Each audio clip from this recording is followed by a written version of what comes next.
Hi friends, in my first video I discussed with you guys on how my husband passed in a very horrific accident. One minute he's here and the next minute he's gone.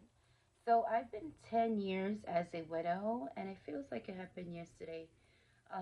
10 in those 10 years I have grown in every way, trying to learn different mechanism on how to raise my boys, dealing with grief, dealing with the boys' grief that I couldn't control, but I can control my grief, learning how different mechanisms and different ways I needed to raise my boys, um, having the financial responsibility, no longer having those plans that I had for my future, and learning that I'm going to be alone with my own future goals. And that's okay too. But I wanted a partner to share those goals with and to share my dreams. And you come to realization that you're on your own. So in those 10 years, I have grown mentally. I am not the same person I was before. I've learned not to sweat the little things in life. I've learned that life is very fragile. And yes, I've learned that. I've been knowing that life was fragile, but when you have someone that you love and they pass away unexpectedly, you learn to appreciate every little thing in your life. It was very difficult to put everything in perspective, to learn about my finances because now I had a loss of a second income. So everything was on me. Learning that I had to take my time with things, that I had to do certain changes for me and the boys. At the time, my oldest was learning how to drive. He was graduating from high school, entering college. My second child was 10 years old. Actually, I'm sorry, he was 11 years old. He was graduating from elementary, going to middle school, and my youngest was 5. So I had to learn um, ways on what it was going to help me to raise my boys, and it was not it was not easy. Um, in those 10 years, I am still single. I'm still trying to find love again, and I would love to share be having a partner, but it's not in my cards yet. Time will tell. And if I don't have a partner, I'm okay too. Now my boys are 27, 22, and 18. And sometimes you feel guilty because they don't have a dad where they can speak on different things that they don't want to speak to me about. I feel guilty that I saw my kids being grown up and that their dad didn't have a chance to see that, didn't see their success, didn't see them growing up, and you feel guilty in that, which is a normal thing. In those 10 years, I have moved out of my home because I couldn't afford it financially. In those 10 years, I have changed different jobs to get the finances that I need. And the first year was really difficult for us. It was the first thing of everything.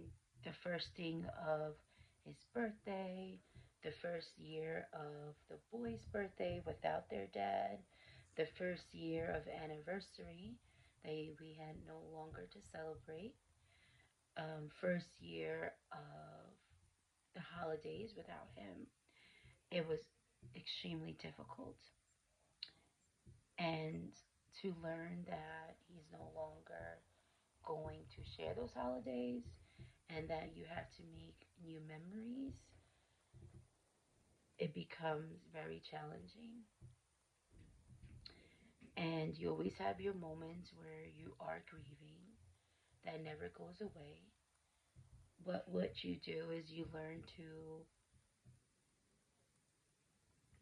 grieving never goes away, but you learn to grow with that pain.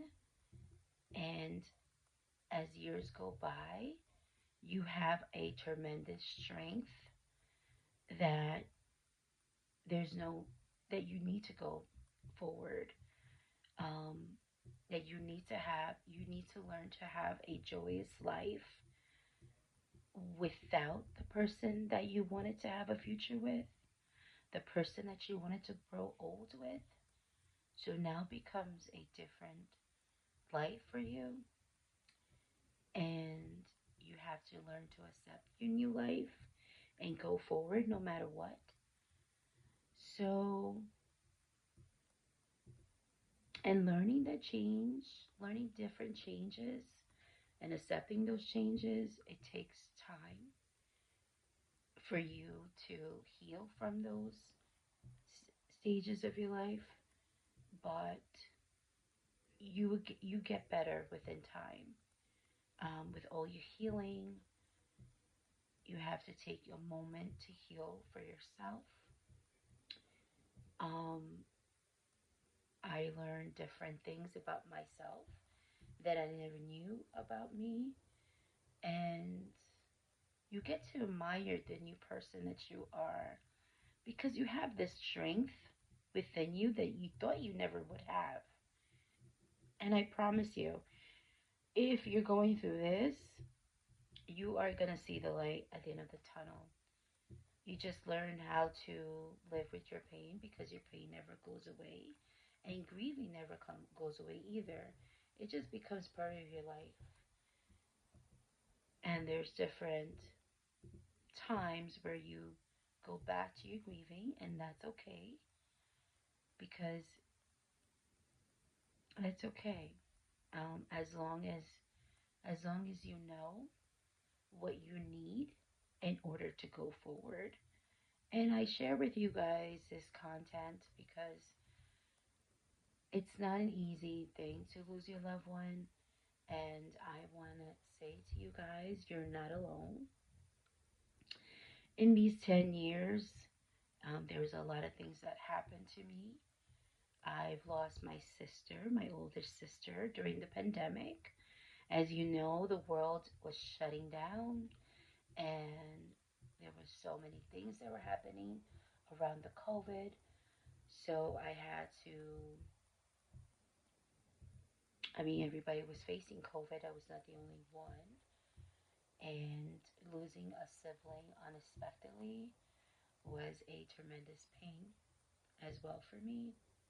At the same time that my sister is in the hospital, I have to take care of my mom because she's not doing well. Her cancer came back. So I'm grieving about my mom too. But she's still with me. But what I'm grieving about is the person that she was before.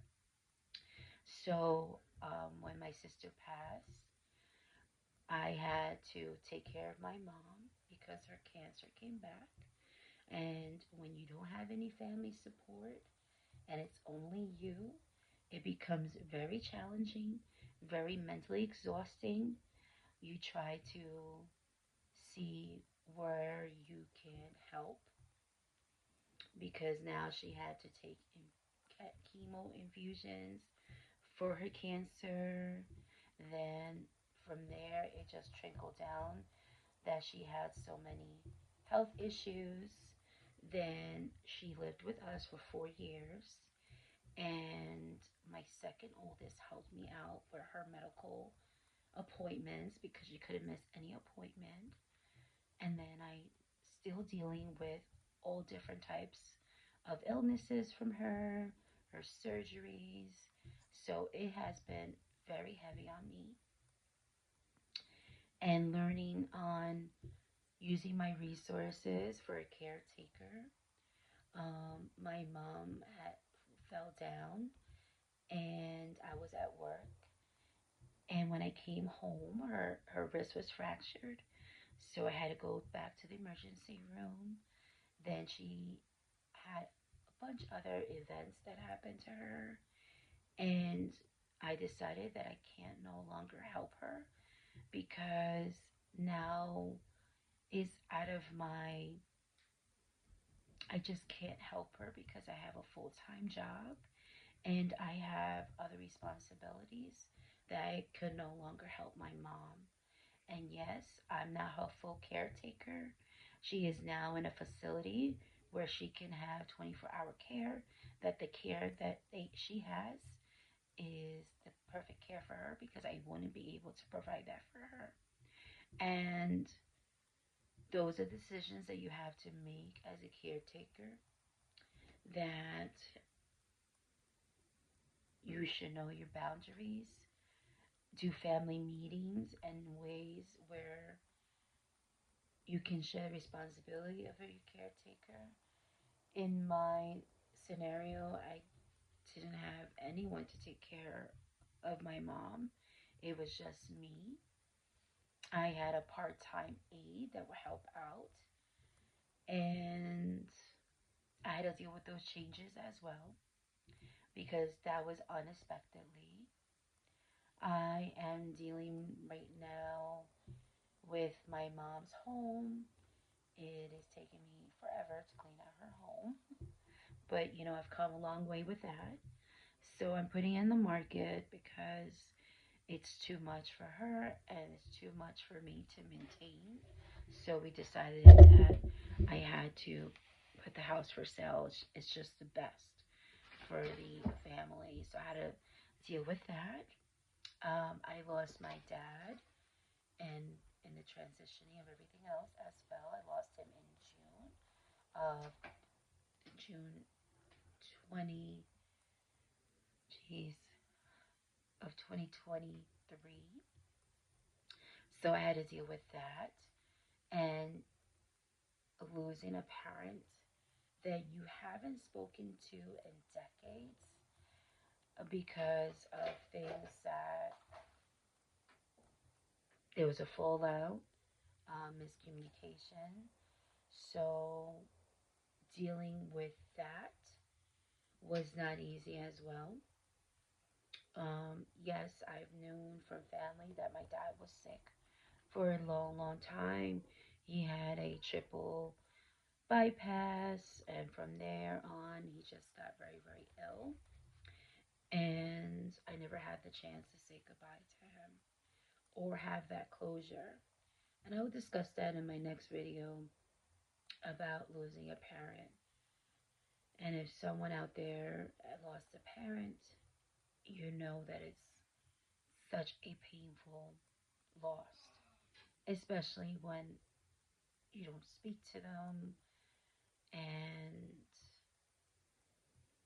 it was unexpectedly. So those are the changes I had in these 10 years. And right now, I'm currently in a new job as well. I'm still in the same home that I moved out from. So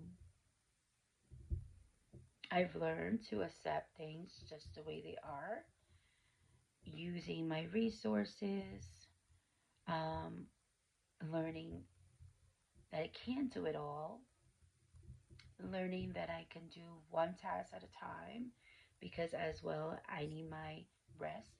I need to take care of me so I can take care of the family and provide for them. So I've learned to not to be, I've learned also to be patient with myself and learning things about me and just taking one thing at a time because everything else will fall into place. And learning that you're not alone, that other people have dealt with grieving in their own way. Everybody grieves differently. There's no right way of learning how to grieve, but you know what's right for you. And just learning how to breathe, because life gives you so much challenges that you don't expect. And learn to start living for you and start living a joyous life, because I know for a fact that your loved ones don't want you seeing you in so much pain and not enjoying your life to the fullest, because tomorrow is never promised. I know that's a cliche, but it's true, because life is so fragile. So choose your happiness, choose what you want to live for, what your purpose is, living your days intentionally, because we're only here for a limited time. And knowing that you are so resilient that you can do anything that you put your mind to, anything. And learning your new life and knowing that you have so many surprises, so many challenges. But in all that, you also learn the joy of a life, of your life. And every day is a blessing. So, learning how to deal with things like that as well. So, I will see you in the next video. Thank you for watching. Until next time.